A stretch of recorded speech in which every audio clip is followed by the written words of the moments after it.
A couple of years ago, you wrote an open letter for the Human Rights Campaign to support your son Sam, who's gay, and it was a letter talking about having a gay son and encouraging other people to speak out. Well, I also spoke at the HRC at the dinner, and Sam introduced me. He was the shyest kid alive, and almost until that moment, and he walked out there and like owned it, and it was his beginning of really owning himself.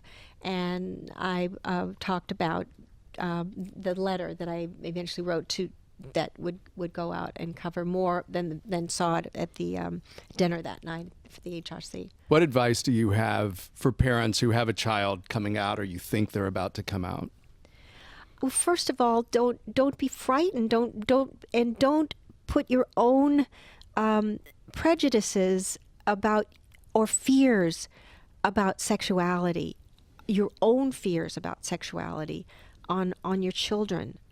Sexuality is a human, glorious part of existence, and in Sam's case, certainly nature told him what to be, and it wasn't something he looked to be, and he found it difficult to grapple with what nature had said. This is what you are, and I welcomed him to welcome himself and find that part of his life, and to the relationship he will eventually have and children he will eventually have. And what horrifies me is that there are parents who so disapprove, who are so brainwashed to think that this is something, out of the Bible or ungodly or, against nature.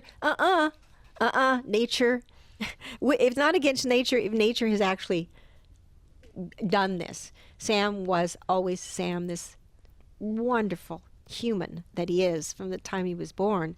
And some people, actually shut their children out of the house when they're young. They're teenagers. They're having a hard enough time trying to be teenagers and own any part of sexuality. I'm still trying to figure it out. I was like, is it really? Is this,